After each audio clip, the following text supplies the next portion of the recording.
मी जय किसन शिंदे। आज आपण एका वेगळ्या शेतीकडे वळतोय। तर शेतकरी मित्र, आज आपण रेशीम शेतीकडे जाणार आहोत। तर आज जर बघितलं तर संकट जे शेतीवर येत आहेत, रोज नवनवीन संकट येत आहेत।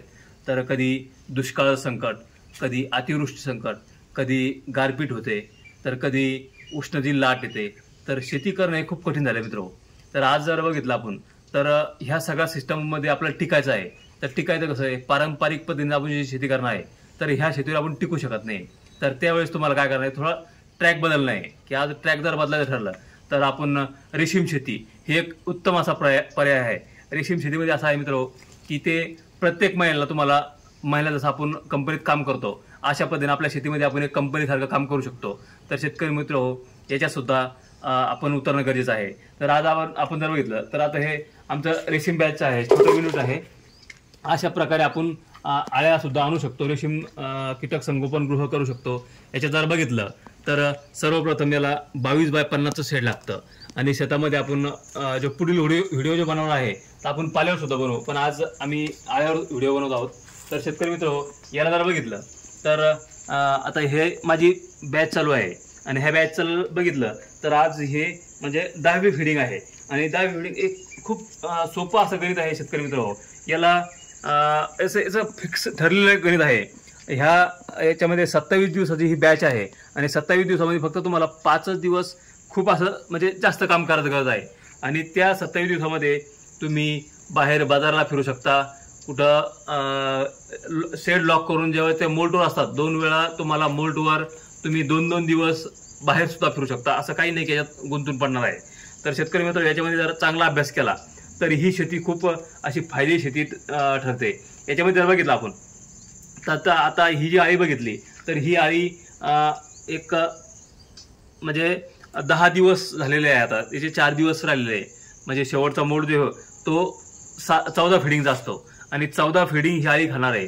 तर हिच्या 10 फिडिंग झाल्या म्हणजे 5 दिवस ही आळी ना हिचे पूर्ण झालेले आहे। आता राहिले 2 दिवस, उद्या आणि परवा। त्याच्यानंतर परवा किंवा सॅम्पल पडू शकतो किंवा एखाद दिवस वाढू शकतं। तर अशा प्रकारे हे कीड आहे मित्र। तर याला होतं असं की आपल्या शेतामध्ये अतिवृष्टी पण झाली तरी तुमचं वाया जाणार नाहीये, कारण की याला पाला हा फाटत नाही, वाळत नाही, जळत नाही, याला काही प्रॉब्लेम होत नाही। तर हे एक पीक एक शेतीला हा उत्तम असा पर्याय आहे शेतकरी मित्र। तर याच्याकडे जर वळलो तर याच्यामध्ये शेवटचे जे 5-7 दिवस काम आहे तर ते थोडंसं अवघड आहे। अवघड म्हणजे अवघड म्हणता येणार नाही, पण तिथं तुम्हाला त्यांना खायला खूप लागतं, त्यावेळेसच तुमची दैन होते। म्हणजे पाला टाकणं, जास्त पाला लागतो, पाला खूप लागतो। तेवढे 5 दिवस सोडले तर ह्या पिकामध्ये तुम्हाला अजिबात कुठे दैन होत नाहीये। आणि याच्यामध्ये जे धोके आहे मित्र, छोटे जे धोके आहे, तर छोटे जर धोके बघितले आपण तर त्याला सगळ्यात मोठं संकट काय आहे तर उज्जी माशीचं। तर उज्जी माशीला असे ट्रॅप आलेले आता हे म्हणजे हे उज्जी माशीचं असं आहे की उज्जी माशी येते आणि आपल्या ह्या आळीच्या शहरामध्ये तिचं पिलं सोडून देते आणि ती आळी तिचं डॅमेज होते, म्हणजे ती कोश बनवत नाहीये। तर त्यावेळेस एक तो धोका आहे। जर हे ट्रॅप असे बाहेर लावले तर ते तुम्हाला उज्जी माशी तिथं कंट्रोल होते आणि तिथून जो होणारा इकडे धोका आहे तो धोका हा कंट्रोल होतो। आणि शेतकरी मित्र, याला असं मोठं काही असं गणित नाहीये। याला लागतं काय की तुम्हाला 27 टेम्परेचर आपल्या साईडमध्ये मेंटेन ठेवावं लागतं।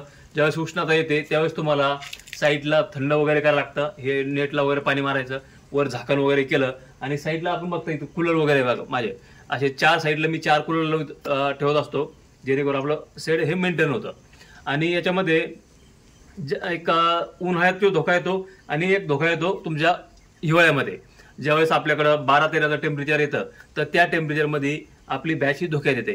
धोक्यात म्हणजे काय होतं, तिचं पाला खाणं हे मंदावतं आणि त्यावेळेस तुम्हाला रात्रीच्या वेळेस शेडमध्ये थोडं फोकस वगैरे लावून सनी लाईट वगैरे लावून थोडं टेम्परेचर वाढवावं लागतं, जेणेकरून तुमचं 27 पर्यंत 12-13चं जे आहे तर तुम्हाला 25च्या पुढं 20-22च्या पुढं न्यावं लागतं, जेणेकरून तुमच्या आळीला धोका होणार नाही। धोका तसा होत नाहीये, पण मंदावते। जे 23 दिवसाला सॅम्पल पडणार आहे ते सॅम्पल तुमचं वाढू शकतं। 21 ते 23 दिवसाला आजही चांगल्या वातावरणामध्ये 21 ते 23 दिवसाला सॅम्पल पडतं आणि तेच फक्त तुमचं 2-5 दिवस 3 दिवस वाढू शकतं। तर एक तो धोका आहे। आणि त्यावेळेस काय होतं की थंडीमध्ये तुमचं जास्तीत जास्त कोश हा मोठा होत नाही, म्हणजे पाला कमी जादा खाणार किंवा दिवस वाढणार। तर त्यावेळेस आणि थंडीमध्ये ओलावा असतो, साधाळलेले कोश असतात, तर ते 1-2 दिवस परत जास्तीचे घेतात। ते 5 दिवसात आपण सॅम्पल पडून 5व्या दिवशी आपण मार्केटला जाऊ शकतो। तर ते एखाद्या वेळेस 1-2 दिवस वाढतं ज्यावेळेस थंडी असते त्यावेळेस. तर त्यावेळेस शेतकरी मित्र आपण लाईट ट्रॅप लावायचे, असे वरती फोकस वगैरे असतात ते फोकस लावून ठेवायचे आहे जेणेकरून टेम्परेचर हे मॅच होईल.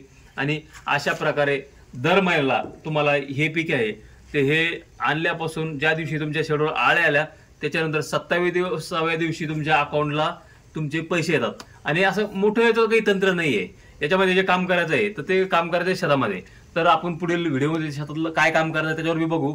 पण इथं जर बघितलं तर ह्या याच्यामध्ये असं काही गणित नाहीये. आज आपण जर बघू शकतो तर हे ज्यावेळेस आपण आळी शिफ्टिंग करतो, आता उद्या आम्हाला याच्यावर शिफ्टिंग करायची आहे, तर शिफ्टिंग जी करणार आहे तर फक्त अशा काड्या उचलायच्या आहे जेणेकरून ह्या काड्या जर अशा उचलल्या तर आळी सुद्धा त्याच्यामध्ये ही काडी जर उचलली तर ही आळी शिफ्ट होते. तर हे बघू शकता आपण अशा प्रकारे उचलून सनी हे वरच्या रॅकवर शिफ्ट होईल. असं उचललं तर ह्या काड्या उचलला तर आळी शिफ्ट होते, वरच्या शिफ्ट होते. आणि हे जे बघतो त्याच्यामध्ये की जास्तीत जास्त स्पेस द्यायचा आहे. एका रॅकवर आपण जर बघितलं तर हे असे 5 कप्पे असतात. आता हे 5वे समजा, तर ह्या एका रॅकमध्ये 50 अंडीपुंज प्लॅनिंग एकाच्यात होत असतं. आणि 22x50च्या सेटमध्ये 100 अंडीपुंज 200 अंडीपुंज आपण चांगल्या प्रकारे घेऊ शकतो. जेणेकरून 200 अंडीपुंज जर घेतले तर तुम्हाला आता एका एकरचा पाला हा 200 अंडीपुंजला एकदम व्यवस्थित असतो. पण शेतकरी मित्र त्या 200 अंडीपुंजला आपलं मेहनत खूप करायला लागते. जेणेकरून आपण नवीन जर असले तर एक 100 किंवा 150 अंडीपुंज घ्यायची आहे. त्यापेक्षा नवीन शेतकऱ्याने 150 अंडीपुंजच्या पुढे जायचं नाही, कारण की 150 जर घेतले तर पाला खूप लागतो शेवटच्या पिरियडमध्ये. आणि त्यावेळेस काही प्रॉब्लेम आला किंवा खूप मेहनत केली आणि काही एखादी बॅचला प्रॉब्लेम आला तर आपण नवीन शेतकऱ्यांनी 100 अंडीपुंज घेऊन याच्यामध्ये जम बसवावा. आणि पाल्यावर जर लक्ष दिलं, थोडं रॅकवर नेट वगैरे लावली, याला मच्छरदाणी पण मिळते. पण आता आमच्या परिसरामध्ये सध्या उज्जी माशीचा उद्रेक नाहीये म्हणून मी मच्छरदाणी काढून ठेवली, वरती माझी मच्छरदाणी दिसते. तर हे सुद्धा आपण मच्छरदाणी पूर्ण सेट पॅक असतं. आणि खाली ज्या मुंग्या लागणार आहे सेट रॅकला तर त्याला तुम्ही वाट्या वगैरे ठेवू शकता.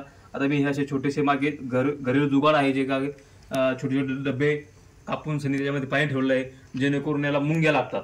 आणि रॅकवर जर मुंगी आली तर हे आळीला ती मुंगी डाऊन्स करते आणि आळी तिला डॅमेज होते, म्हणून ते मुंग्या लागू नये म्हणून ठेवायचं आहे.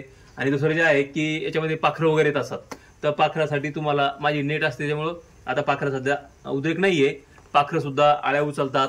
तुमचे मुंगूस वगैरे असेल, उंदीर असतील, तुमचे काय म्हणतो आपण त्याला मांजर असेल, हे सुद्धा आळ्याला डॅमेज करतात. तर ते थोडंसं धोका आहे, त्याला तुम्ही असं पॅक केलं तर ते सुद्धा होऊ शकतं. आणि आता बघताय मित्र हो, तर आता हे दिवाळी होऊन गेली आहे, आज सुद्धा आता पाऊस बाहेर सुरू होत आहे आणि आपली बॅच आतमध्ये सेफ आहे. आपली फक्त एकच अडचण आहे की पाला ओला आपल्या आळीला खाऊ घालायचा नाहीये. आता ज्यावेळेस पाऊस उघडेल आणि पाला वाळेल त्यावेळेस मी पाला आणेन आणि तो पाला त्यांना खाऊ घातला तर आपलं व्यवस्थित बॅचला काही प्रॉब्लेम येत नाहीये. आणि होता फक्त पाला वाळू द्यायचा आहे. आपण जर बघितलं तर पावसाळ्यामध्ये पाला थोडा ओला शेतकऱ्याने घालू नये. आणि जर बघितलं तर हिवाळ्यात सुद्धा जो वदाड असतं वदाड थोडं हातू द्यायचं. आणि आपण बघता येतं बाहेर पाऊस सुरू झाला येतो, तर ह्या अशा संकटसुद्धा आपली बॅच आपली सेफ आहे. फक्त लागतं काय तर पाणी. अशा प्रकारे आपण रेशीम शेतीकडे येऊ शकतो.